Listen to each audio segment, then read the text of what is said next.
আলহামদুলিল্লাহ উপস্থিত হয়েছে অল্প সময়ের মধ্যে জানাজার কাজ শুরু হবে ইনশাআল্লাহ।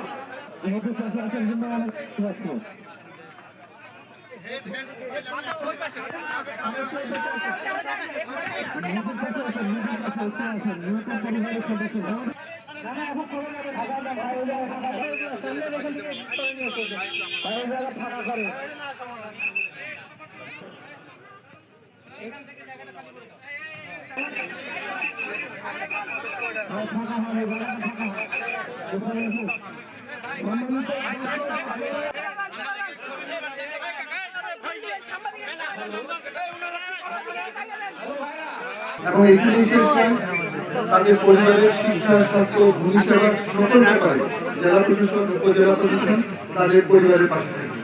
আমার শুধু একটাই অনুরোধ এই আত্রাইবাসীর কাছে, যে সকল পরিবার এখন একাকিত্ব বোধ করছেন, তাদের আত্মীয় স্বজনকে হারিয়ে, আপনারা তাদেরকে একা বোধ করতে দিবেন না।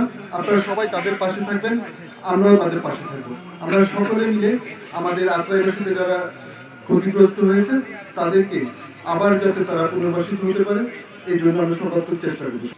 অত্যন্ত দুর্ভাগ্য যে মানুষগুলো একটি সুখের জন্য, একটু ভালো থাকার জন্য মা বাবা পরিবার পরিজন রেখে বিদেশে গিয়েছিলেন কর্মসংস্থানের জন্য, কিন্তু দুর্ভাগ্যজনকভাবে ওইখানে একটি অগ্নিকাণ্ডের ঘটনা ঘটে এবং সেইখানে যারা মৃত্যুবরণ করেন তার ভিতরে 11 জনই ছিল আত্রাই উপজেলার।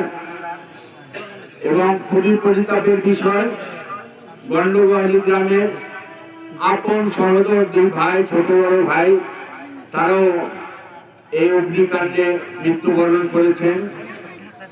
আমি আপনাদের কাছে, সবার কাছে একটি মেসেজ দিতে চাই যে আজকে যারা বিদেশের মাটিতে মারা গিয়েছে, আজকে প্রত্যেকটা গ্রামে থেকে দেখা যাবে যে কোনো না কোনো পরিবার থেকে বিদেশে পাড়ি জমায়। দয়া করে আপনারা আগামীতে যে মানুষগুলো এই দেশ থেকে যাবেন তারা যেন সঠিক কাগজপত্র নিয়ে যান, অবৈধভাবে কেউ যাবেন না। আমি আপনাদের কাছে করজোর মিনতি করছি, এই মৃত্যুকাণ্ডের ঘটনা নিয়ে মাননীয় জেলা প্রশাসক মহোদয় এবং উপজেলা নির্বাহী অফিসার সাহেব সার্বক্ষণিক মন্ত্রণালয়ে এবং দূতাবাসে যোগাযোগ রেখেছে। আমি ব্যক্তিগতভাবে আপনার সৌদি দূতাবাসে 3 দিন কথা বলেছি, মন্ত্রণালয়ে কথা বলেছি।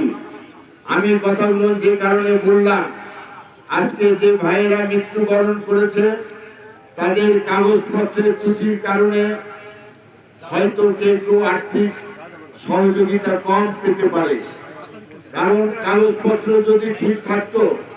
আমি এই জন্য কথাটা বলছি যে সৌদিতে যদি কোনো কোম্পানিতে আজকে দুর্ঘটনা ঘটতো, আমার জানা মতে 30, 40, 50 লক্ষ টাকা পর্যন্ত পেত।